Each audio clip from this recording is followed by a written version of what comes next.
what they removed out of me, they said it stopped weighing after 3 kilos. The weighing scale broke. And it was like the size of a baby. I'm not even lying to you. Like, when they took it out? Yeah. It was like they pulled out a child. A stillborn. It was massive. Because imagine now they say, who do you want to save? The child or the wife? I would save the child. You say save the child. Do you hate me? I've told you I'm bedbound. And you said, oh, since you can talk, get downstairs. Did he hear you jump in?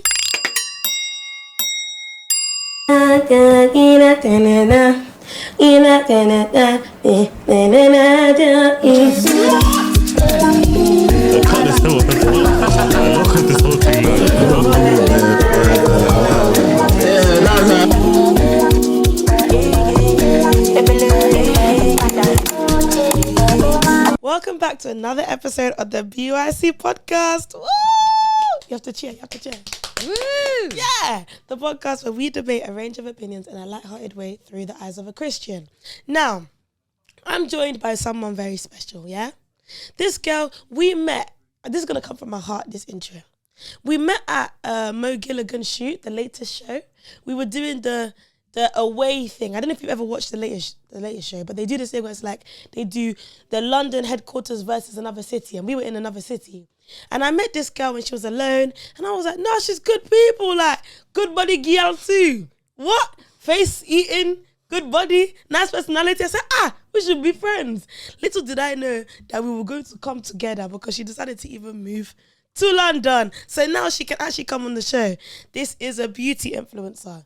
Everything makeup, she does. Everything outfits, she does. I even saw you wearing one wedding dress the other time. She was doing up wedding modeling. I said, hey, pretty girl, no pimples. Ghana girl. Yeah. Can we give a warm welcome to the influencer, the beautician. Is that not a word? The TikToker, the content creator, the girl that is building something so strong for herself. Coco! Woo! Thank you. You have to clap for yourself. Yeah. How are you? I'm good. How are you doing? I'm good. How's your week been? Tell me about your week. Like, debrief the week. What's been your highlights, the worst parts of the week? I think I've just had like a lot of like content stuff to do. I've been trying to record stuff. Yeah, like a lot of TikTok. I'm using the DJ. I'm learning how to maneuver that one. So yeah. Big money. Anybody that owns that DJI camera, please lend me a $5. Buy me a meal deal, please. Let me get a taste. Damn, I want to have some of that money. But yeah, the fact that you got that means that you're taking content seriously. Yeah, I have to. That's how when you have it, you have to record that content because you can't spend £500 on a camera not to use it. No, it's true. But that's why I bought it. But yeah, you have to because you can't spend that much money and just leave it to go to waste. It doesn't make sense. Okay. There's money to be made. There is, sister. In this economy, there's always money to be made. But my week, guys, I'm going to talk rubbish for like 10 minutes about my week because this was a very special week for me. It was my birthday 2 days ago. Woo! The reason I can't say the date is because by the time this comes out, it won't have been my birthday 2 days ago. But it was my birthday 2 days ago. And that's why the hair's blue. Whenever you see a mad color or a color that's a bit unconventional, it's the birthday. You know, for my 17th, I was doing it. My hair was black for my 17th. For my 18th, my hair was pink, which was rogue. Anyway, 19th, highlighted curly. 20th, auburn. Oh, we love that. No. 20th, blonde. 21st, auburn. 22nd, blue. Next year, we're going silver. Quote me. If I don't go platinum, somebody should smack my bum. Anyways, I did a staycation for my birthday. Okay, how was it? Guys, staycations are the move. I've been telling everyone that I am sick of birthday dinners. I'm sick of the mixing friendship groups around the table. No one knows what to say. Honestly. It's like an awkward date. No one knows what to say. No one knows you. You know, especially when you mix friendship groups, you have one group of friends that you're talking about something with. The others can't relate, so they're just quiet. Then you talk to the others, those ones can't relate. It's too much. So I said this year, because I'm in my planning bag with the live show, let me also plan myself a staycation. No, literally. So I found the staycation, guys. The Airbnb was gorgeous. Where did you go? It was in London. Okay. It was in northwest London, Brent Cross. Oh, wow. It was so nice. There was a swimming pool and a hot tub in the garden.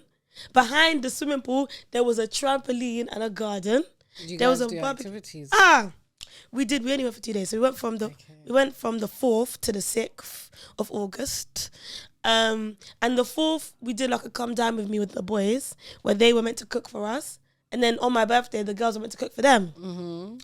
Tell me why they all decided. They all decided that they're going to make lasagna. Yeah. We all went to the shop. They came back. They started making the minced meat, making the white sauce from scratch. Yeah. They forgot the lasagna sheets. I knew, but why would they even hassle themselves to make? They could have made bolognese. They could have made anything. Do you get what I'm saying? You could have even made us a little stir fry. Honestly. Chow mein. Honestly. They said, let's go do big bollocks. And they failed. So then that night, all we ate was chicken wings. Chicken wings, and my friend made a banging peach cobbler. Okay. Oh, God, it was so good. And then the other boy made sprinkle cake. So all we ate on rotation was wings, sprinkle cake, and peach cobbler with ice cream. I'm telling you, we were hungry. Next morning, the girls did the brunch. Okay. If you know me, you know brunch is my favourite meal of the day. Same. Is it? I love a French toast, pancake, fruit. Yes. Give me those sausages. Seasoned beans. I'm not with beans. You're not with beans. I'm not with beans. I'm not with hash browns. I'm not with mushrooms. Okay, you know what? Mushrooms, no, but seasoned beans, it goes to the extent where, like, I'll take all the veg off and just add beans. I'll even take bacon off to add extra beans. I can eat, like, a whole, no, I can actually sit there and eat a whole tin of beans. Beans are the worst thing known to man. Beans and peas. Beans are so lovely. Disgusting. I love beans. No, beans and a whole Heinz. Nah, come on. If beans is not on my breakfast, I'll probably avoid eating the breakfast. What? It goes that deep. What? Yeah. Anyway, that's very odd. But I'm just gonna let you, since you're my guest, I have to be nice to you, I suppose. So yeah, hell yeah. But beans stink. Beans are terrible. So if there's ever beans in my food, I won't eat it. Or I always order without beans. And I'll substitute it for like a bacon or a sausage or an egg. Okay. But I don't really like a poached egg. I'm not with a runny yolk, to be honest. Yeah, I need a firm scrambled egg, American style omelette. Okay. Anyway, so the girls they didn't let me cook. That's why it's good to have friends that like you. Yeah? Go and get some friends that actually like you. They don't hate you, okay? So I went into the kitchen. I said, does anyone need help? They shouted, get out! I said, oh. So you don't need to be involved. Go and relax. Go and get yourself ready. Go and do something. Stop coming here. I said, okay, let me go and chop small. So then I come down. They've got sausages here, bacon here, hash browns here, beans here. And then the star of the show was the French toast with blueberries and strawberries diced on top. I said, hey! And there was 12 of us on the staycation. Oh, wow. That's a lot of people. Yeah, the house had 3 floors. Wow. It was so nice. So, yeah, then we're all sitting around. We're just in. Then from there, we went to an escape room. Now, if you know me, you know I love a murder mystery. I love anything murder related. Whoa. That's not what I meant. I mean, whoa. Let's hold up. Anyway, child. That's not what I meant. What I meant was I like anything like murder mystery that is fiction related. Not real. Please. I'm not convicted.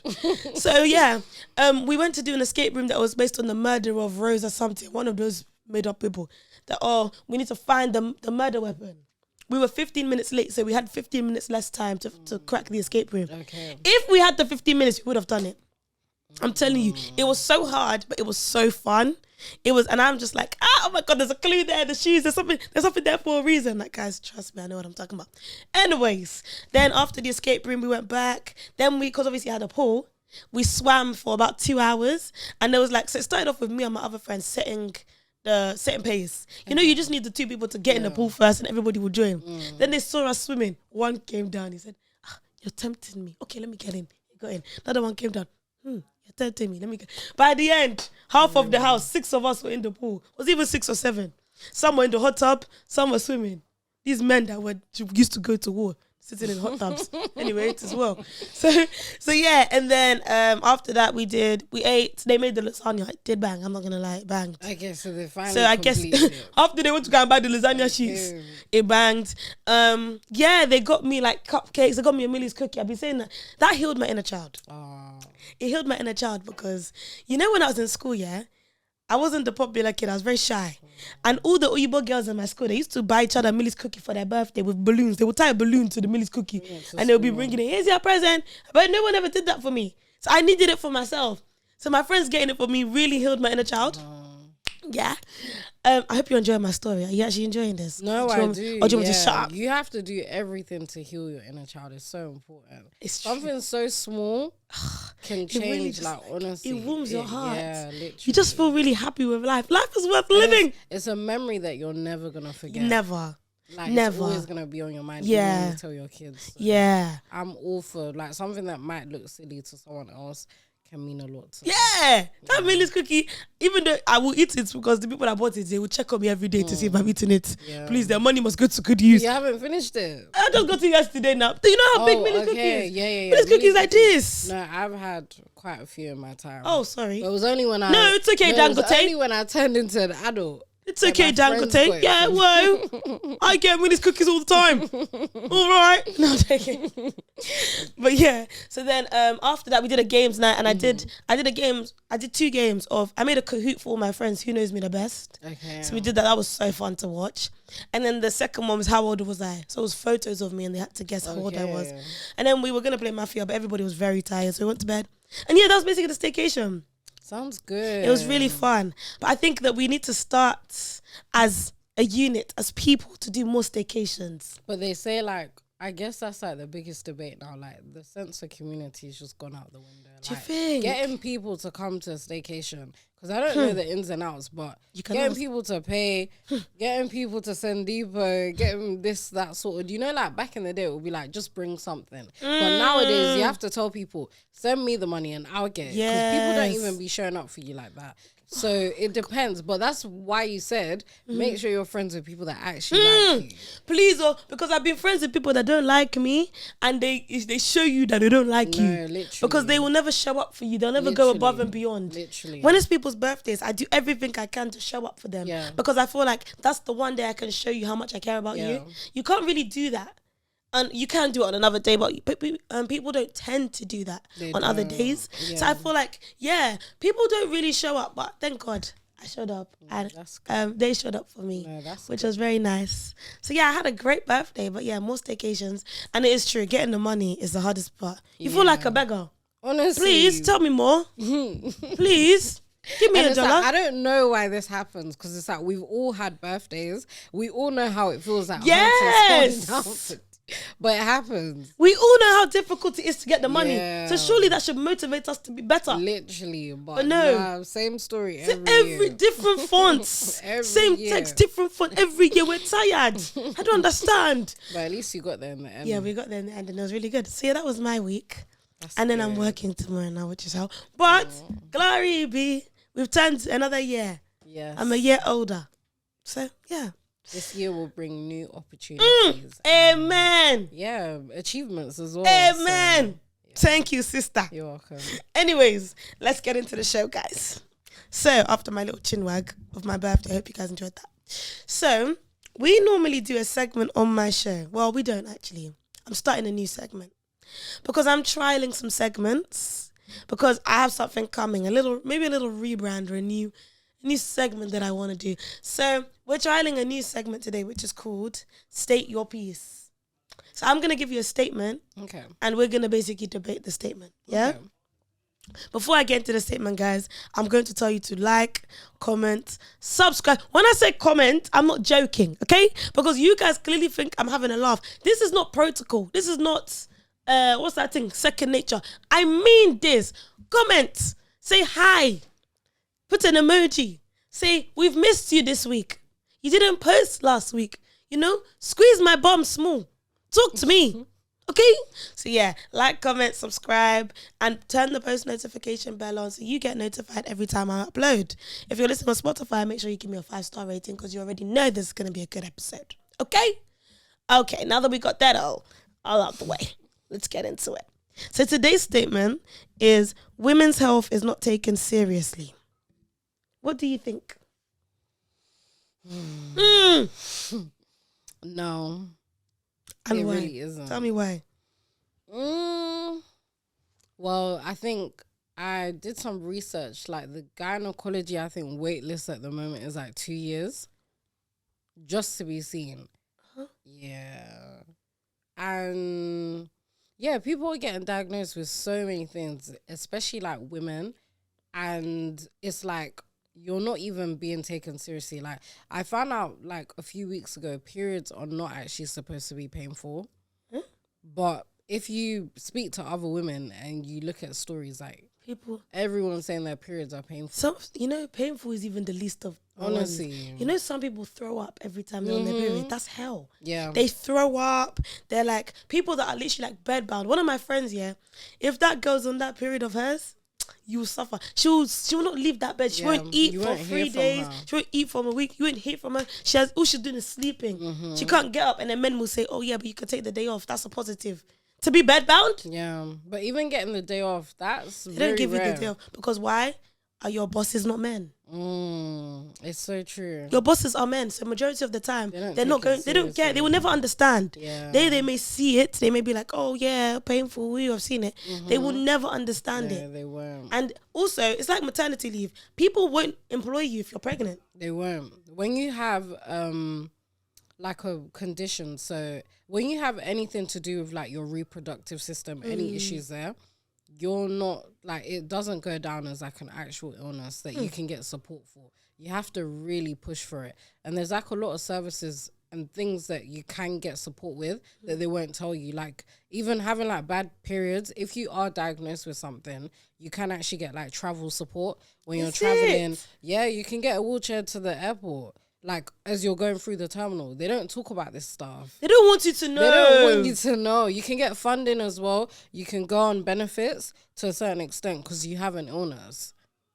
So things like PCOS. That's another one. Yeah. What is PCOS? PCOS is more like, I know it's something to do with your ovaries. Yeah. Do you know what it is? I'm not 100% clued up, but I just know that like the symptoms can be... like you grow a lot of hair at times. I know, a lot of facial hair. Be like your periods, it can be like acne spots. Yeah. I'm assuming that it has, so it is some sort of, I think it can stop you, or I think it hinders the process of you having children. Exactly. It's something to do with like, I know it definitely does something bad to your fertility. Yeah, definitely. But I don't know like the actual, I know it's something to do with your uterus. Yeah, I'm pretty sure. Yeah. Correct me, guys, in the comments if you didn't. Well, I'm sure somebody will know what it is. Please comment now.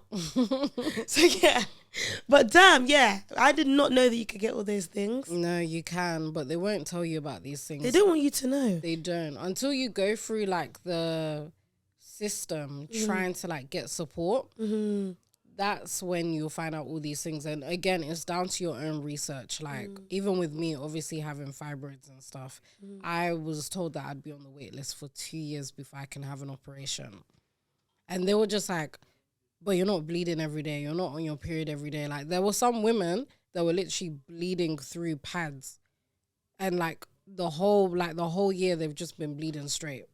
So yeah, and it's like, it is a priority thing, unfortunately, when it comes to women's health. But it's like, for it to even get to that point, they've been ignored.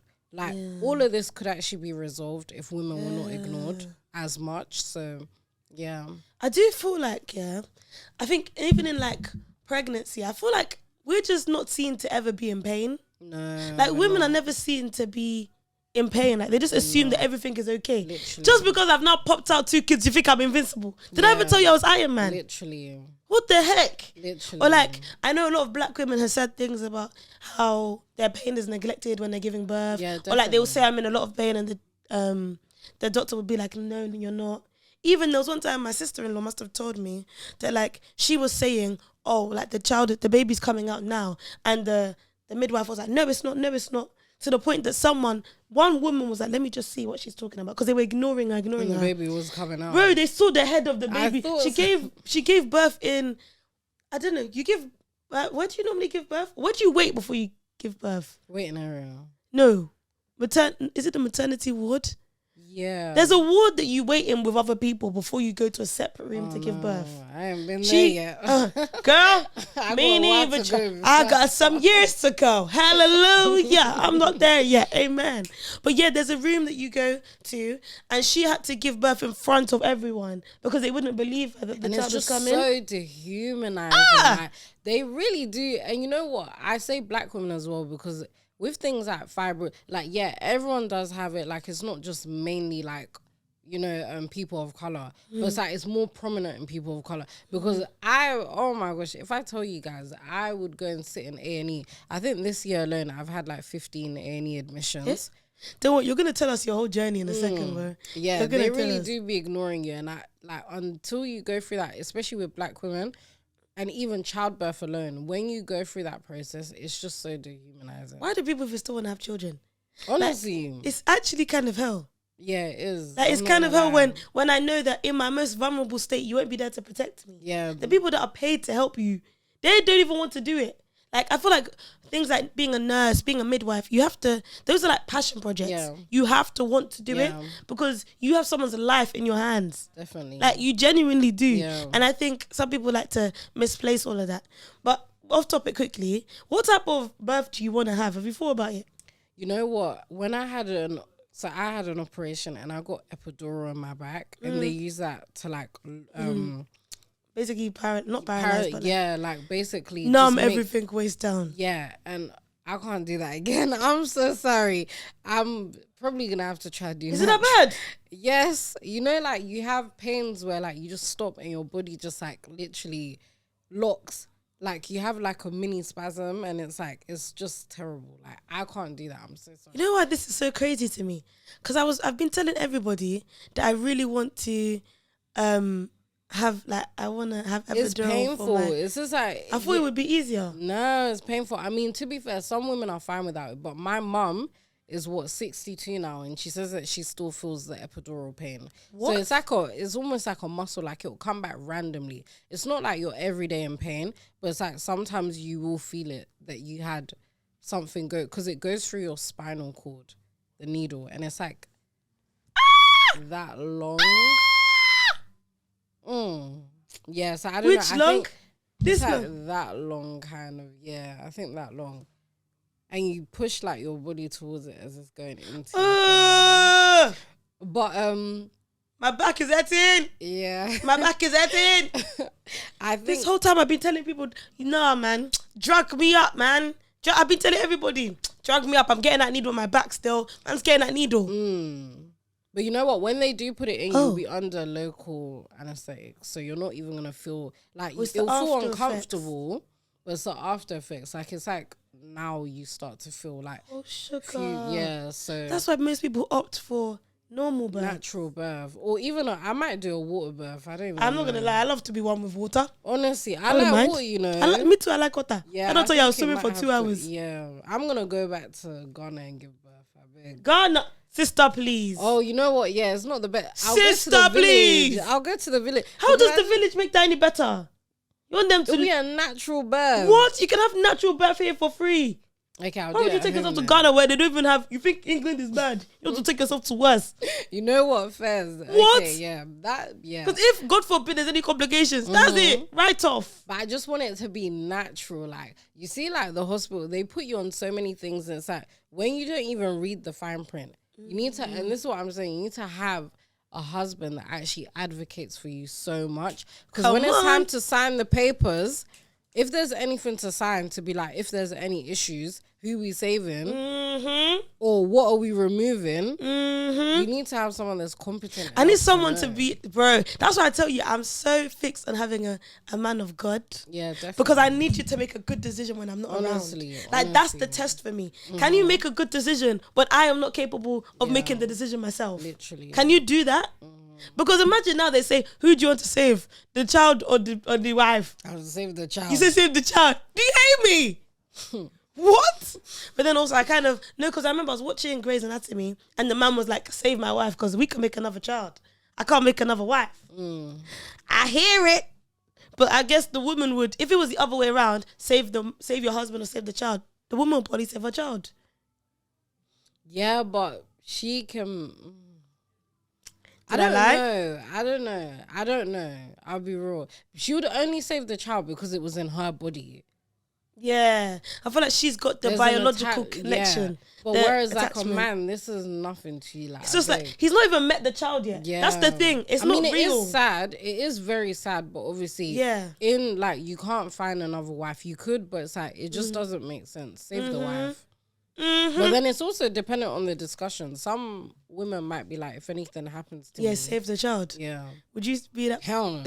I'm sorry. Sister said, forget about the flipping cup of tea. Save me, please. Please, I'm just a girl. Save me. Anyway, I'm going to ask you a question. So my question is, do you ever feel like you've been overlooked? And how were you overlooked? Like, we want in depth. How were you overlooked? What happened? What did you try and get that you couldn't get? What help did you try and get that they refused you of?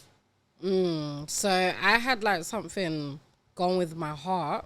Like last year, I was having like intense heart palpitations, and it felt like someone was sitting on my chest. So I called 111, and then they were just like, "Yep, need to get you to the hospital ASAP. Like, try and get someone to go down with you." So I was like, "Okay, cool, I'll go and do that." Went to A&E. Then they were discussing like they couldn't find anything. So they were like, "Is there anything else that could be going on with you?" And I was like, "You know what? I have like sharp back pains that come in and out."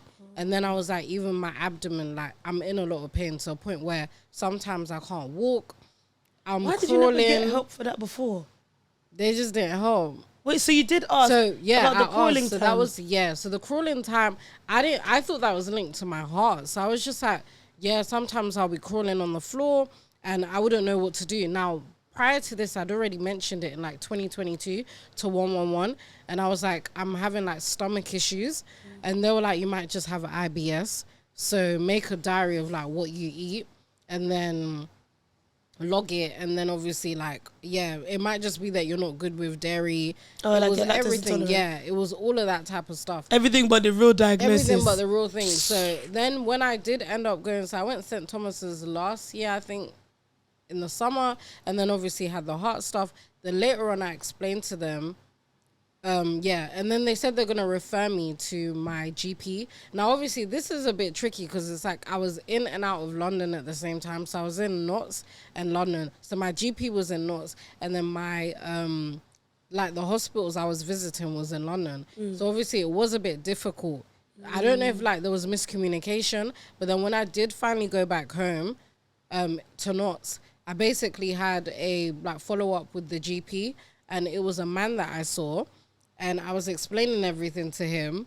And he was just like, how's your heart? We're going to give you a heart monitor, etc. And then I was like, I have abdominal pains. I mentioned that to them. And they told me at St. Thomas's, I asked the GP about a follow-up for your abdomen pain. So when I was talking to him, he was like, why do you think that there's something wrong? Why would I think, what? And then... Wait, what?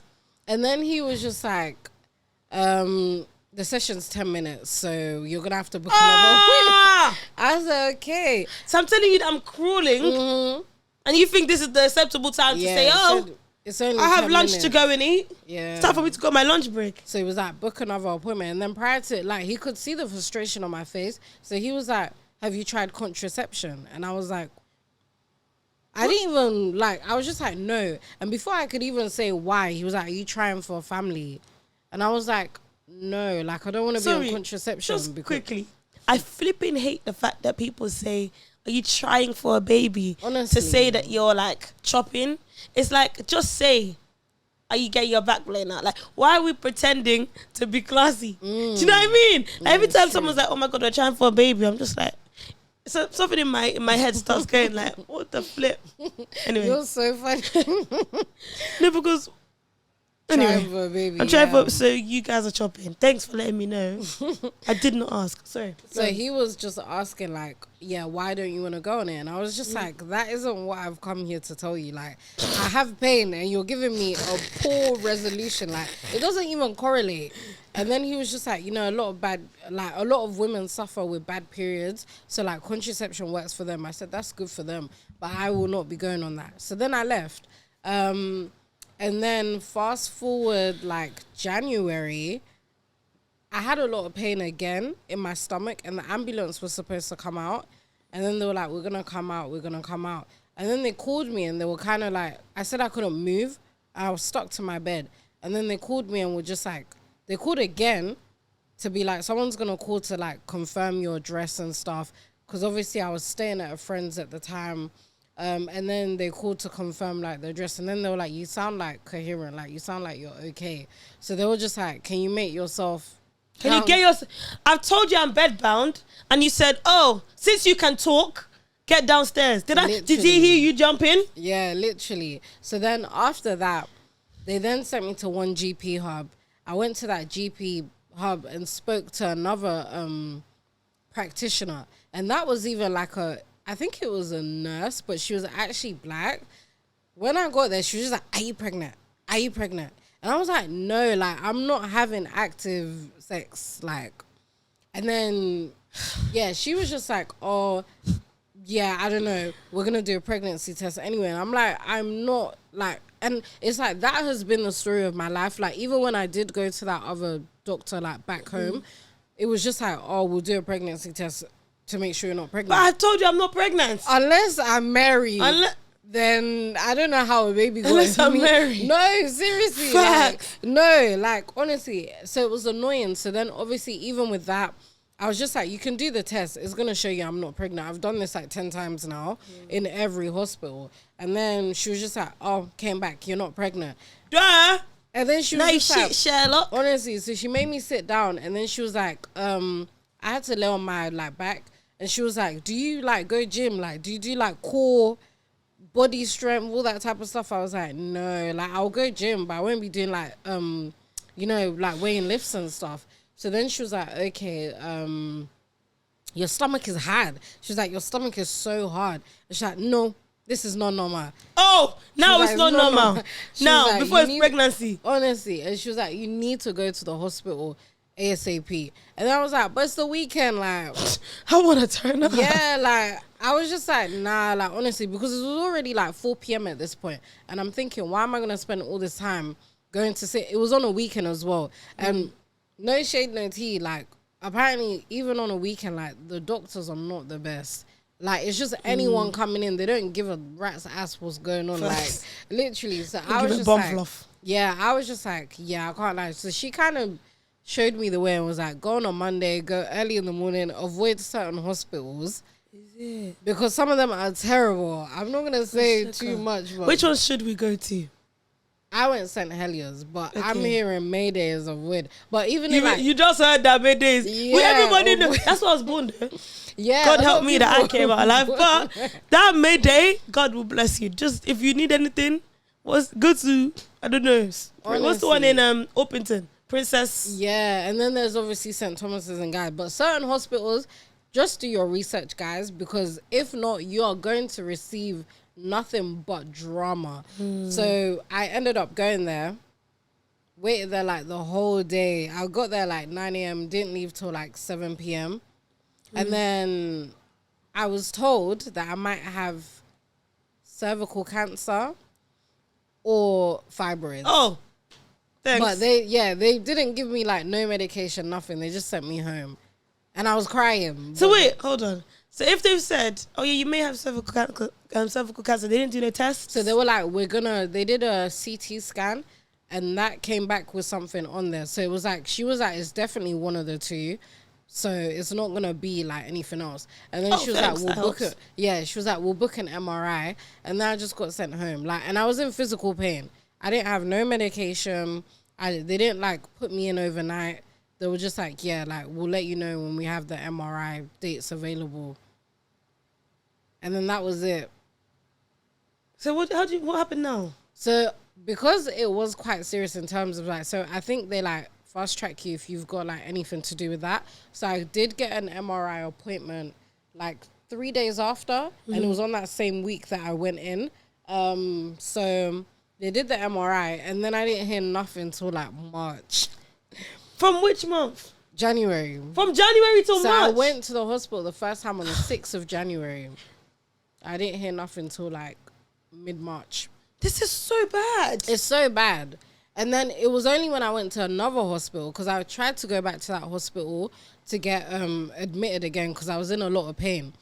And like ibuprofen, paracetamol, none of it was working. So like it got to a point where I knew the steps. I go to a hospital, like they're going to give me codeine and morphine. So I'll go there. So when I did go back to St. Heliers, they were telling me like there's 102 people waiting. It was at 11 p.m. And I was just like, yeah, like, do you know, like, how long it's looking hours-wise? She was just like, no, but you'll probably be here till, like, the morning. Oh, thanks. And you might not have even been seen by then. And it was cold. Like, I'm not sitting there doing all of that when I can do it in my bed. Like, I can shiver at home. Yeah, and I can be in pain at home. Because even as I'm here, they can't give me any medication. They can't do anything. So I was like, I'm going home. And then in the morning, woke up, and then I went to UCL. Good hospital, by the way. Went there, they saw me, and then they were just like, you're not allowed to hop hospitals, like you're just going left and right. And I was like, no one I'm is seeing frustrated. me. Honestly, I was like, I'm frustrated. And then they were like, cool, we'll look at you. And then I started crying. Like, honestly, I was crying so much. Like, I didn't even care at this point. I was crying in the corridor. Everyone was just looking at me. I was like, I'm so over it. That's not funny. Honestly, but the reason I love this is because people are so crazy these days. Like, they wouldn't even ask you what's wrong. Exactly. No, I was just crying. Like, I was sobbing. It was almost like I was screaming. And then they were just like, they're going to do like a test and stuff. And then they actually were like, yeah, you've got fibroids. So if you just went there directly, you could have cut this time in half. Yeah, definitely. Like, are you frustrated by that? Do you feel like you've wasted time? I'm very frustrated. Like, I felt like it took so long. And I know that I'm even a good case of, like, what's happened. There are some people that they're still on the waiting list to this day. Like, I got my operation. I got everything done within months. There are some people that have been diagnosed with this like 3-4 years ago, 6 years ago, and they're still waiting with no resolution. So for me, in my personal opinion, I felt like my process was very long, very dehumanizing, but then I can't even imagine what someone else's will be that's been waiting like 6 years. Hey, do you think it's because you're black? Not to throw the card, but do you think it's because you're... I do. First of all, you're a woman. Second of all, you're a black woman. Like, I feel like it's just more acceptable for women to be in pain. I do. If a man comes with his arm falling off, they will tell him, oh no, there's something wrong, come stay. I do think it's because there's a shortage of like women's health, like gynecology as well. That's one of the things. Being a black woman, I think even for myself, I can say where I haven't pushed myself, because this thing started in like 2022. I only got a diagnosis this year, 2025. So it's like, we normalize pain. As black women especially, we internalize pain and we're so used to it to the point where you don't even feel it. Yeah, you just learn to live with it. Yeah, like I would walk around, I couldn't sleep on the right side of my stomach. You just adapted to be and okay with that. I adapted to it. And it's like, I didn't even realize it was that bad. And it's like, even when I'd eat, I'd feel like I'm about to pop. I'd feel heavy. Like, I felt so heavy. I'd have to like carry myself out of bed. I'd have to hold on to something to get out of bed. Like, it was painful. So it's like, the fact that I didn't even realize I was in that much pain until like my friend said to me, like, this is not hello, normal. like I'm pressing on your stomach. The fact that you're constantly peeing, why do you think that this is like okay? But it's because we accustom ourselves to pain. You get used to it. Yeah, and when you're like that and you go to the NHS and you're not, whereas our white counterparts, they'll be crying, they'll be doing this. Yeah, we don't be. We crying, have a strong face, we'll just be like, and they assume that means you're not broken. Exactly, and that's the point. Damn. No, that makes me so sad. Yeah. Because, like, I feel like it takes a lot for people to even get themselves into the door for healthcare. Like, true. people, even one of my male friends, he's always talking about how I think he's a sickle cell carrier, but he's one of the ones that actually suffers with the symptoms of sickle cell. So he's always in hospital. So he's like, he's not even always in hospital, but he's always in pain. But because everyone else that is like, you don't have full-blown sickle cell, they kind of dismiss his pain and they make it seem like it's not real. Yeah. So I think even him now, he won't take himself even to a hospital to see the pain because I feel like you convince yourself that it's not real. Yeah. Or that you're being over dramatic or that it's not actually what it seems. That is so sad. God, we pray for good health because now all we have is ChatGPT doctor. Literally. And my whole thing is, if a doctor's telling you like you're not in that much pain, you're not gonna die, you're gonna believe a doctor. Don't believe that, guys. This is why we need to pray. Even off the back of that, yeah. How did you balance religion? Because I know you're Christian. Because we go to the same church. Spoiler alert. But how did you balance being a Christian and Christianity with health? Because people like to go down two routes. They either like, I'm just going to take everything the doctor says as gospel, or I'm just going to pray it out of me, or a median. Like, which route did you take? I think, I don't know. Part of me, like, because I'd been waiting so long to get diagnosed, I knew something was wrong. So I felt like, for me, I was a bit like, when I first was diagnosed, I was like thankful to God. I was just like, and you know, like Christians will kind of say this thing where, oh, don't say that. It will be like, don't put that into existence. Don't put that into, and it's like, hello, like something's wrong. Why do you not want, why do you not want me to say that something's wrong and you're saying I'm putting it into the air? So even when I was praying, like I remember I came TBC 31st night and I was like, God, I'm going to go to the hospital at some point in the next week, and I want for you to be with me there, and for the doctors to come and tell me there's something wrong and tell me exactly what it is. Because once they diagnose it, they can treat it. Literally. But this whole thing of like not knowing, it was very like painful, and it was like, it's been years that I felt like something was wrong and nothing was done about it. And then I think once I was diagnosed, obviously you go through like stages of grief. I was in a like place where I was just like, I can't believe this is happening to me, God. Like even being told, because with fibroids, some of them sit outside the uterus. But what is your fibroid? Where is it? What is it? Oh, fibroid is like non-cancerous tumors. Ah. Yeah. So then when you get diagnosed with it, you have to get it removed. Yeah. Okay. But they don't always remove, like, they say like all women are like susceptible to getting fibroids, and apparently like, well, Africans will say that every woman carries a fibroid. It's just how big it grows and how much it will affect you during pregnancy. But you have people like, they have ones like this size, so small, and then you have some that are like this size, and then you have some that are literally, so like fibroids can be manageable. You probably wouldn't even know that you have it unless you're feeling symptoms. What are the symptoms? It can be like vomiting. So you were doing that for like 3 years? Yeah, a little bit. The cramps. That's why they thought you were pregnant. The crawling, that type of stuff. Crawling is mind games. Yeah. Like, I don't think you understand. Crawling is mind games. What do you mean I'm telling you I'm crawling and you're not taking me seriously? Should I slap you? Back pains, abdominal pains. Also, it depends where the fibroid sits. So mine was like near my bladder, so it was pressing. So I was constantly all the time. peeing. Like to a point where sometimes if I didn't run quick enough, I would have peed on myself. It was that bad? Yeah. Even sometimes I'll come church and I'll be sat on the end of the chair because so I was like, when it's time to go, I go. Like post-operation, right? How has it changed? Has it got better? Are you in less pain? So I feel light. Like honestly, body confidence is up as well. Like, does it grow your belly? Yes. So my, like, I'll show you after, but my belly was, so what they removed out of me, they said it stopped weighing after 3 kilos. The weighing scale broke, and it was like the size of a baby. I'm not even lying to you. Like, when they took it out? Yeah. It was like they pulled out a child, a stillborn. It was massive. So my stomach, because I guess my curves and stuff, you can't see the way it like sits on my body, but like my stomach was, they said that my stomach had like dilated from someone that's like 6 months to 9 months pregnant. 6 to 9 months? Yeah. As in a child? Yeah. So it looked, so when they measured my belly, it was literally like weighing out as someone that was carrying a child. But then the way I dress, you wouldn't really see it. And then I'd be wearing a lot of black as well. And it's also because you have a very nice body. Thank you.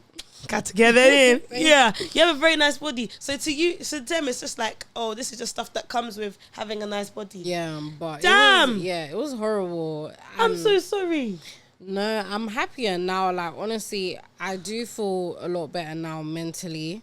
I'm still dealing with like the operation side of things though. But in terms of health-wise, of the fibroid being removed, like I'm happy that was done. At least you've made some progression. Yeah, definitely. And now you can pick yourself up. Do you feel like it limited you in any way? Like, do you feel like you felt like you weren't able to do certain things, or do you feel like? So even with fibroids, I feel like my life changes now completely. Like things like drinking, not doing it. Like anything can just trigger it to start growing. Because once you get removed, there is a chance that it can grow back. So that we is pray like, that doesn't happen. Yeah, literally. In Jesus' name. Amen. That's one thing, like alcohol, dieting, like you can't eat red meat to an extent. You can't eat sweet stuff. You shouldn't be drinking like fizzy drinks. So it's like diet changes have to be made. I would say it affected me in terms of my dating life. Really? Oh my God. Spill the tea, yo. Because I was not participating in all that stuff and telling a guy like, oh by the way, like that doesn't come with me. Yeah. It's like, wait, what do you mean? Like slowly you start to see them just shift away. And oh, like, you know, it's me, not you. So dating, like, it was something I felt like I had to mention from the beginning, especially because it was in the time that I was in. A lot of the times I'll be going to like the hospital. So it'll be like, we could have a date planned. And then next thing you know, I've been admitted. So it's like, I felt like it was something that I kind of needed to share. So yeah, dating was horrible. Like I did have a few good dates, but it's like no one has actually stuck. But maybe that, I don't think that that's because of you. I think they're genuinely just terrible people. Yeah, they are. But then I had this discussion with my friend the other day. People are like, oh, you know, that's not your person. It's good that, you know, they're not with you. But the emotional impact it has on your self-esteem. Bro, I'm not surprised. Because it's like, it's the same for like wheelchair users or anyone with like disabilities. Knowing that like, it's nice for people to turn around and be like, oh, you're okay. Like your person will come. But it's very tone deaf. Like, you know, like trying to explain that, you know, you notice you have a difference. Yeah. And because of that difference, people don't want to be with you. And having to like, trying to navigate that, it can be like, it can break the esteem. Yeah, it can. Damn, I'm not surprised. I'm actually not very surprised. Because I feel like even the abstinence thing, yeah. Hey, guys. Obviously, I feel like, I was talking about this on TikTok of how like I chose to abstain because it was like, I just feel like there's certain attachments I can't afford to have. Yeah. There's just certain attachments I can't allow myself to have. And like telling men, oh my gosh, yeah, I'm actually an abstinent girl, yeah. And you watch them go through like the stages where they're like, oh, I can deal with that. I can change it. I can do... You have I can either change that or you have I can deal with that, niggas. And then they start, when they realize that they can't change or deal with it, they start to fade out. And there was one boy, oh my God, this boy flipping killed me. There was one boy that I told him from the get-go, like, oh yeah, by the way, abstinent. And he was like, oh yeah, that's like, I don't know if I can deal with that. Like, that's really hard for me. And I was like, okay, well, you're free to leave. Because me, I don't give a heck. Yeah, I will not change that thing for you. If you like, get out. Get out. And then he came to me and he was like, oh yeah, sorry, I've realized I can't do it. Like, it's something that's so big to me. And I feel like that's also a turn off for me, because it's like, not that I would want to chop them, but it's like, touch grass, like actually take a touch, like you're gonna be okay. Yeah. Do you know what I'm saying?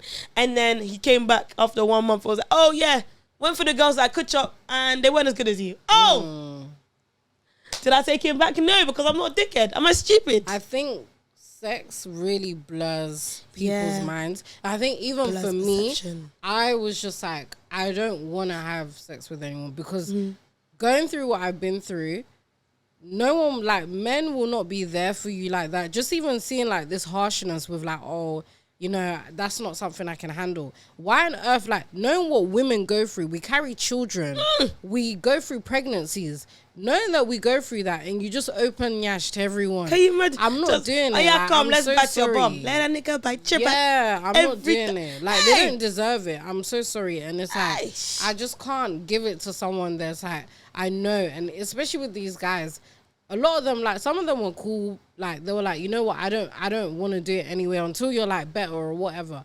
But the majority of them, like, you could kind of see like, you're all right, but you don't care for me in terms of like, when I'm sick and when I'm in the hospital, you're not there. Like, you're not, you're okay. You're okay, but you're not how I want you to be. And that for me is like tunnel vision, looking at the future when I'm about to give birth with our child. Bro, that's what I can't do that. I was going to say, the one thing that you probably won't have deeped, but this is all about perspective, because I'm thinking, if you're always in the hospital, at least if you meet someone that can do that, you know that they're with you for life. If I now, let's say me that doesn't have anything wrong with me in the name of Jesus, hopefully, that I don't need to go into hospital, and then we've never been in a situation where I've really needed you to show up for me. I will never know if you're capable of doing it. So I guess it's positive for you because you will see from the get-go. It's like during the dating phase, you will see they've split their bum like this for you. Their bum, and I would never forgive you for that, by the way.